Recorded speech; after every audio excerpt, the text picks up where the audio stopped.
Welcome back to the deep dive. Good to be here. I was driving in today, stuck in a bit of traffic, and I see this bumper sticker on the car ahead of me. Oh, yeah. Yeah, it just said, keep it simple. And it got me thinking about how much we just crave that simplicity. We love a good rule of thumb. Oh, absolutely. It's a Ugh. survival mechanism, really. Our Yeah. brains are hardwired to look for those shortcuts, those heuristics. Right, to save energy. But here's the question that really kicked off the research for today's deep dive. Do you rely on those same, back of the napkin slogans to manage your entire life savings? Oof, when you put it like that. Because the source we're covering today argues that when it comes to money, keeping it simple might actually be keeping you poor. It's a pretty provocative stance. We're looking at this article, Debunking Dangerous Myths of Conventional Investing Wisdom. Right. And what I really appreciate about it is that it's not going after the obvious scams. We're not talking about Nigerian princes or some crypto scheme promising you impossible returns. No, and that's what's so scary. This is the stuff your grandfather probably told you. The kind of dinner party wisdom that makes you sound smart. Exactly. The source makes this crucial point right away. Bad financial advice is rarely malicious. It's just seductive, Yeah. it rhymes, it feels right. It fits on a bumper sticker. Perfect. Yeah. But the article argues this leads to what they call quiet underperformance. Quiet underperformance. That phrase really stuck with me. I mean, it sounds so harmless, but it's actually terrifying when you unpack it. It's the silent killer of wealth. Yeah. See, when we think of financial disasters, we picture a stock market crash, a Ponzi scheme collapsing. Something loud, explosive. Exactly. It makes the evening news. But quiet underperformance. Yeah. It's different. You don't lose all your money overnight. Instead, you just wake up 20 years later and realize you've been running in place. You played it safe, followed the simple rules, and you completely missed the boat. So, our mission for this deep dive is to really dismantle that false sense of safety. The source breaks down a few myths, but we're going to zero in on what they call myth number 7. And this one is great because it actually covers two completely opposite philosophies that lead to the same bad outcome. The battle of the extremes. Yes. On one side, you have the cash is king crowd, the hoarders, and on the other, you have the diamond hands crowd, the people who refuse to sell no matter what. And I think most of us, probably most of you listening, lean one way or the other. I'll admit I've had my cash is king moments when the headlines get scary. Well, it's human nature. Yeah. But it's worth noting who is actually saying this. The insights are from an advisory team specializing in cross-border planning for U.S. citizens living in Europe. Which is a very specific group. Why does that matter for the average investor? Because they're dealing with extreme complexity. Multiple currencies, different tax laws, very, very long-term strategies. So when they say a simple rule is dangerous, they're not looking at next week's stock price. They're looking at how these things play out over decades. They've got that 30,000-foot view. Exactly. Okay, so let's start with that first extreme. Cash is king. Why is that a fallacy? Because, I have to play devil's advocate, having a big number in your savings account feels amazing. It feels responsible. It feels safe, yes. Yeah. And that's the great deception. The source argues that while cash protects you from, volatility, The ups and downs on the screen. right, it guarantees a permanent, irreversible loss of value. Okay, so we're getting into the difference between the number on the screen and what that number can actually do. Precisely. We're talking about purchasing power. Mm. And to get this, we have to understand the difference between nominal return and real return. This concept traps so many people. Okay, let's break it down. Nominal versus real. Nominal is just the number. You put $100 under your mattress, you come back in 10 years, you still have $100. Your nominal return is zero. Right. Haven't lost anything. But real return accounts for inflation. What can those dollars actually buy? If a gallon of milk costs $3, and it costs $5 now, Your $100 is a lot weaker. a lot weaker. If inflation is running at, say, 4% and your cash is earning 1%, you are locking in a negative real return every single year. The source calls it a silent tax. You're paying a huge fee for that feeling of safety, but the fee is invisible. It's like termites. The house looks fine, but the structure is being eaten away from the inside. That is a perfect analogy. Yeah. And this mindset gets triggered by fear. People see a market crash and they say, see, I was smart today in cash. Look at everyone losing money. I told you so. Exactly. Short-term vindication. But they're ignoring the long-term erosion. They're avoiding a potential temporary loss by accepting a guaranteed permanent one. Okay, so that's the hoarder. Slowly going broke safely. Let's flip to the other side, which seems to be more of an internet age thing, the diamond hands crowd. Yeah, this is a fascinating cultural shift. You see diamond hands all over social media.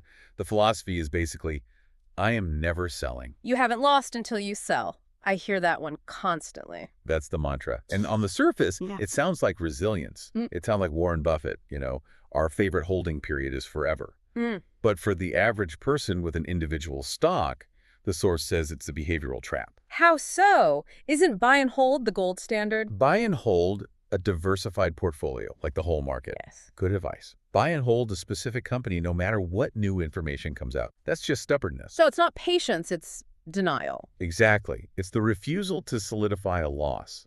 There's this deep psychological thing at play called loss aversion.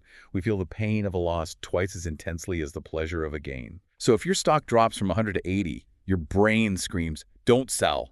If you sell, the loss is real. If you hold, it might come back. You're protecting your ego, not your money. You don't want to admit you were wrong. You nailed it. And the consequence is that these investors just ride a stock all the way down. A 20% loss turns into 50, then 80, because they're paralyzed by that one simple rule. It's funny, the two extremes, hoarding cash and holding forever, they seem so different. One is scared of risk, one seems to embrace it. But they both stem from fear.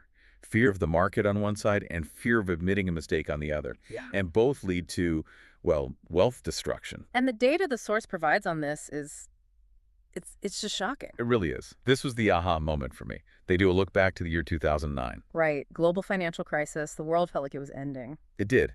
The urge to stuff money under a mattress was very, very real. So the source runs a simulation. Two scenarios starting in 2009. Scenario A. You give in to the fear. You say, cash is king. You put $10,000 in a standard bank account. So today, I still have $10,000. Nominally, yes. The statement says $10,000. But the source calculated the inflation-adjusted value. Because of the rising cost of everything, that $10,000 can only buy what about $6,600 could buy back in 2009. Ouch. So I lost a third of my wealth just by You existing. played it safe, and you lost 34%. Now, scenario B, same $10,000, same scary year, 2009. But you force yourself to invest it in a simple S&P 500 index fund. And just to be clear, we're not talking about picking the next big tech stock, just the boring, broad market. Just the boring old index. Even with all the volatility since then, the European debt crisis, Brexit, the COVID crash, inflation, that $10,000 would be worth over $60,000 today. Wait, say that again. Over $60,000. And that's after adjusting for inflation. So the safe option turned 10 grand into 6,600 in value. The risky option turned it into 60,000. It's almost a 10x difference in outcome. That is. I mean, it's hard to argue with that. It completely flips the definition of risk on its head. It does. Real safety isn't no fluctuations. Real safety is preserving and growing your purchasing power.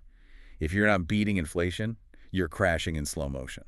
So we've established hoarding is a disaster. But I want to go back to diamond hands. Because holding a specific bad company since 2009 would have also been a disaster. Correct. And this brings us to what I think is the absolute highlight of the article, the metaphor they use to explain when to sell. The cab ride. I read this and just thought, I'm going to use this for the rest of my life. It's so good, right? So simple, but it completely rewires how you think about a loss. It really does. So the source sets the scene. You go out to dinner, you hail a cab to get to the restaurant.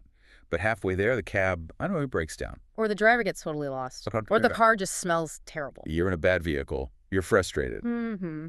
Now, here's the question.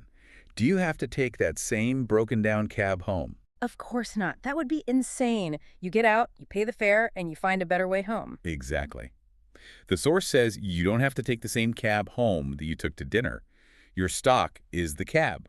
It's just a vehicle to get you somewhere. To retirement or a down payment or whatever. But if the vehicle breaks down, if the company fundamentals change, if there's a scandal, you do not have to stay in that vehicle to earn your money back. This is the sunk cost fallacy, isn't it? Textbook definition. People think, I lost $1,000 on this stock. I have to stay in this stock until I make that $1,000 back. As if the market owes them a refund from that specific company. Yes, but the market doesn't care where you lost your money. The only question that matters is this the absolute best place for my capital to be right now? And if the answer is no, You get out of the cab, you take what's left, and put it in a different vehicle, one that's actually moving. Precisely.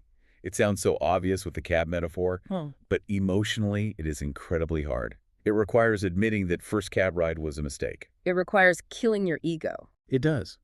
But once you do, it's liberating.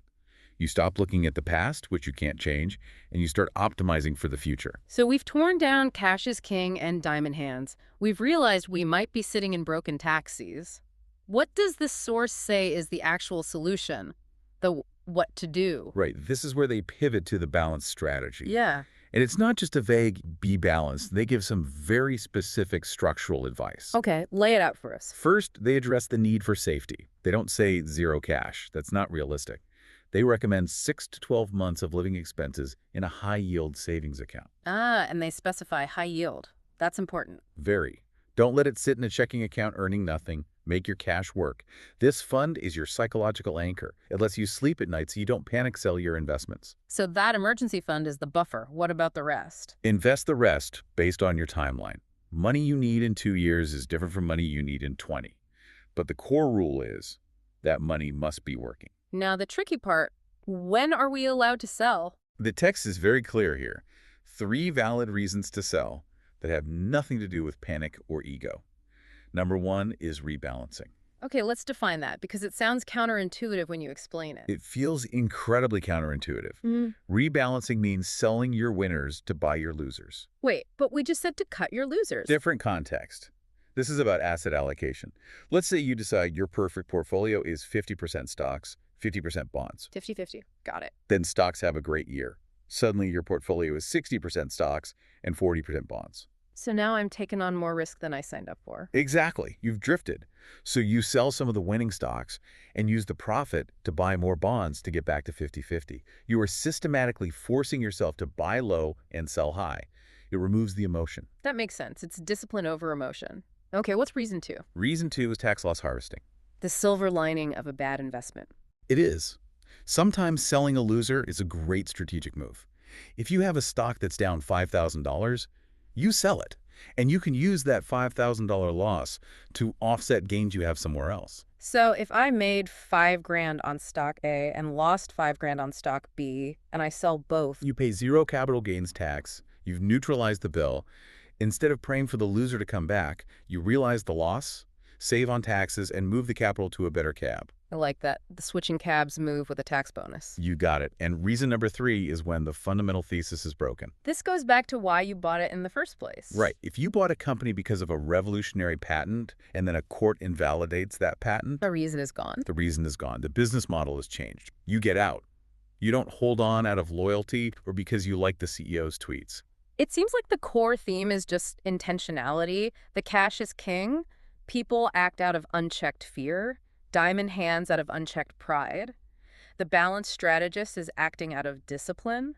Discipline and self-awareness. It's about understanding you are your own worst enemy.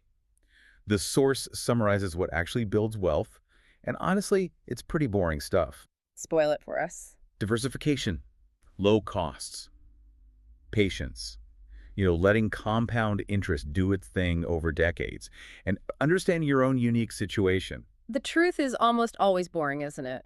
Diversify and be patient is not going to go viral on TikTok. No, it won't. Buy this crypto and get a Lambo, we'll always get more clicks. Sell everything, the dollar's collapsing, we'll always sell more newsletters. But those extremes are the traps. Which brings us to that fortune cookie line in the article. Yes, they say skip the fortune cookie wisdom. Yeah.